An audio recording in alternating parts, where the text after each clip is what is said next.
नमस्कार दोस्तों, आप देख रहे हैं नमो भारत न्यूज़। मैं हूं अतुल शुक्ला।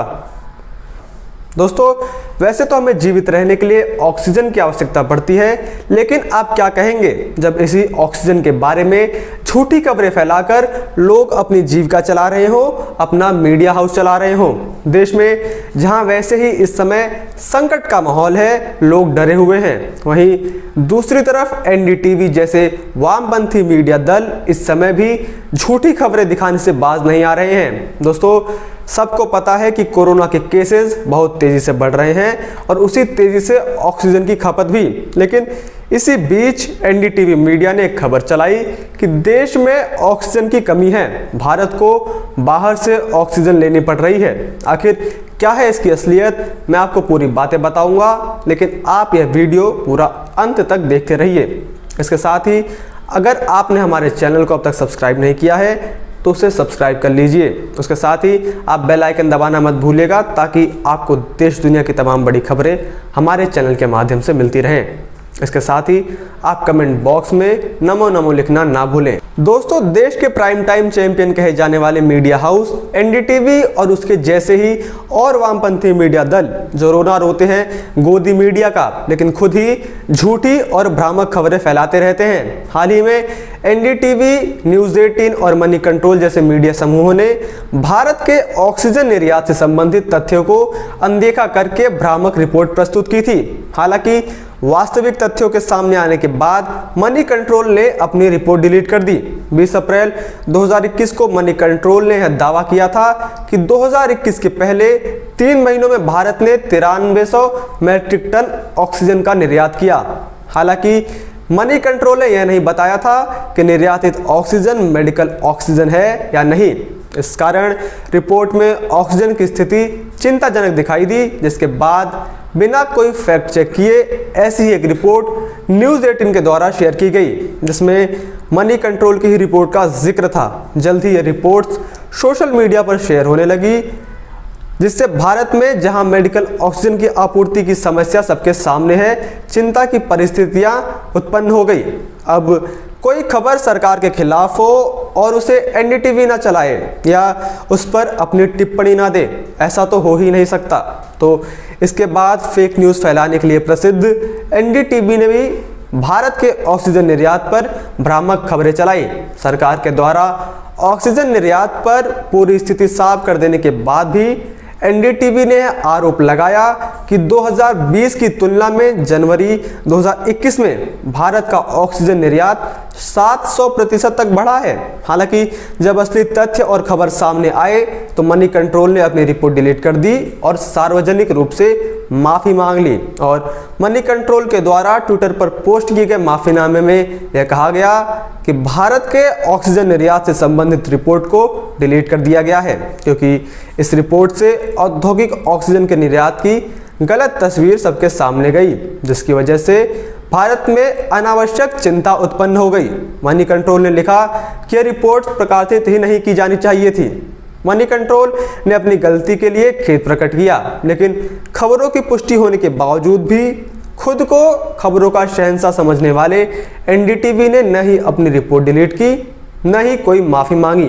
दोस्तों, महामारी के समय जब मीडिया को सूझबूझ से काम लेना चाहिए, जिससे जनता के अंदर कोई पैनिक न क्रिएट हो, वहीं यह वामपंथी मीडिया दल सिर्फ यही चाहता है कि लोगों को ज़्यादा से ज़्यादा डरा दो और जितना पैनिक क्रिएट हो सके उतना पैनिक क्रिएट कर दो। इसका ही आपको मैं एक उदाहरण देता हूँ। एनडीटीवी और वामपंथ मीडिया दल जो महीनों पहले भारत की वैक्सीन पर सवाल उठा रहे थे, अब उसकी कमी पर सवाल उठा रहे हैं और रोना लगाकर बैठे हैं। अब एम्स के डायरेक्टर रणदीप गुलेरिया ने बताया कि रेमडेसिविर कोरोना की कोई परमानेंट इलाज नहीं है, यह एक टेम्पररी सॉल्यूशन है। और जो है मीडिया हाउस इसकी कमी को लेकर रोना लगाए हुए हैं, उन्हें भी बता दूं कि रेमडेसिविर हर कोरोना संक्रमित को लगाने की आवश्यकता नहीं है। एसी स्टूडियो में बैठकर रिपोर्टिंग करने वाले पत्रकारों की बुद्धि शायद ठंड की वजह से सिकुड़ गई है। तभी यह वामपंथी मीडिया दल को जब कुछ नहीं मिला तो इन लोग लाशों पर राजनीति करने लगे। अपने पूरे जीवन दिल्ली से रिपोर्टिंग करने वाले रवीश कुमार और बरखा दत्त जो कभी दिल्ली से बाहर तो नहीं निकले, लेकिन अब लाशों की रिपोर्टिंग करने के लिए एक को लखनऊ की रिपोर्टिंग उठानी पड़ती है तो एक को दिल्ली छोड़कर गुजरात जाना पड़ता है, जहां पर एक रिपोर्टर लखनऊ को लाशनऊ कहकर अपनी क्रिएटिविटी दिखाता है, तो वहीं एक रिपोर्टर शमशान के बीच खड़ा होकर अपनी रिपोर्टिंग करता है। ये कैसी रिपोर्टिंग है?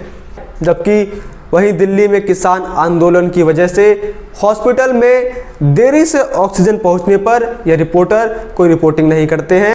हालांकि सरकार ने सभी आरोपों को खारिज करते हुए बताया कि इन रिपोर्ट्स में जिस ऑक्सीजन की बात की गई है वह औद्योगिक ऑक्सीजन है, जो कि मेडिकल ऑक्सीजन से कहीं अलग होती है। सरकार के सूत्रों के अनुसार निर्यातित ऑक्सीजन दो प्रकार की होती है, एक औद्योगिक ऑक्सीजन और दूसरी मेडिकल ऑक्सीजन। 2020-21 के दौरान अप्रैल से फरवरी के मध्य भारत ने 9,884 मैट्रिक टन औद्योगिक ऑक्सीजन का निर्यात किया, जबकि इसी दौरान मात्र 12 मैट्रिक टन मेडिकल ऑक्सीजन का निर्यात हुआ। सालाना निर्यातित ऑक्सीजन की मात्रा भारत की सालाना ऑक्सीजन उत्पादन क्षमता का मात्र 0.4% है। औद्योगिक ऑक्सीजन का अधिकतर निर्यात दिसंबर 2020 में हुआ था। इसके अलावा सितंबर 2020 में भारत में मेडिकल ऑक्सीजन की खपत 2,675 मैट्रिक टन प्रतिदिन थी। वह जनवरी 2021 में घटकर 1,418 मैट्रिक टन प्रतिदिन रह गई।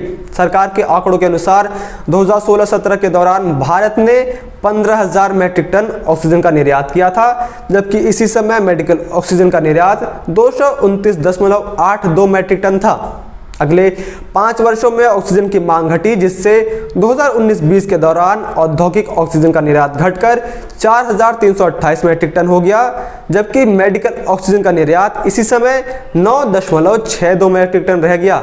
वैसे जब यहाँ पर ऑक्सीजन की बात हो ही रही है तो आपको बता दूं कि मेडिकल ऑक्सीजन और हवा में क्या अंतर होता है। मेडिकल ऑक्सीजन में 98% तक शुद्ध ऑक्सीजन होती है। इसमें नमी, धूल या दूसरी गैस जैसी अशुद्धियां नहीं होती हैं। 2015 में देश की अति आवश्यक दवाओं की सूची में ऑक्सीजन को शामिल किया गया।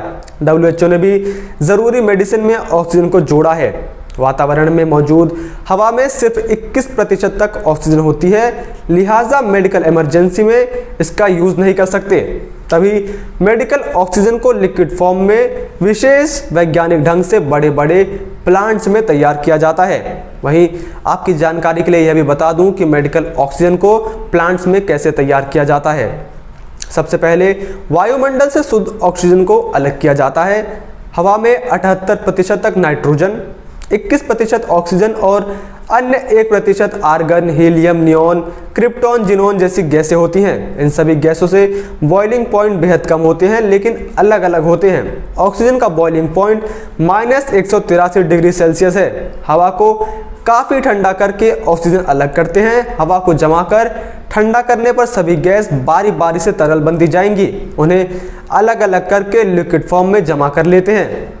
इस तरह से 99.5% तक लिक्विड ऑक्सीजन तैयार कर लेते हैं। प्रक्रिया से पहले हवा को ठंडा करके उसमें से नमी और फिल्टर के जरिए धूल, तेल और अन्य अशुद्धियों को दूर कर देते हैं। मैन्युफैक्चरर्स लिक्विड ऑक्सीजन को बड़े बड़े टैंकर्स में स्टोर करते हैं, फिर काफ़ी ठंड रहने वाले क्रायोजेनिक टैंकरों से डिस्ट्रीब्यूटर्स तक भेजते हैं। ऑक्सीजन का प्रेशर कम करके इसे गैस के रूप में तमाम तरह के सिलेंडर में भरते हैं। यही सिलेंडर अस्पताल, सप्लायर और ज़रूरतमंदों तक पहुंचाए जाते हैं। कुछ बड़े अस्पतालों में अपने छोटे छोटे ऑक्सीजन जनरेशन प्लांट भी होते हैं। तो दोस्तों, ये है ऑक्सीजन की पूरी गाथा। इसके साथ ही आपको क्या लगता है कि NDTV को अपनी झूठी खबर दिखाने के लिए जनता से सार्वजनिक तौर पर माफ़ी मांगनी चाहिए या नहीं, ये आप कमेंट बॉक्स में ज़रूर बताएं।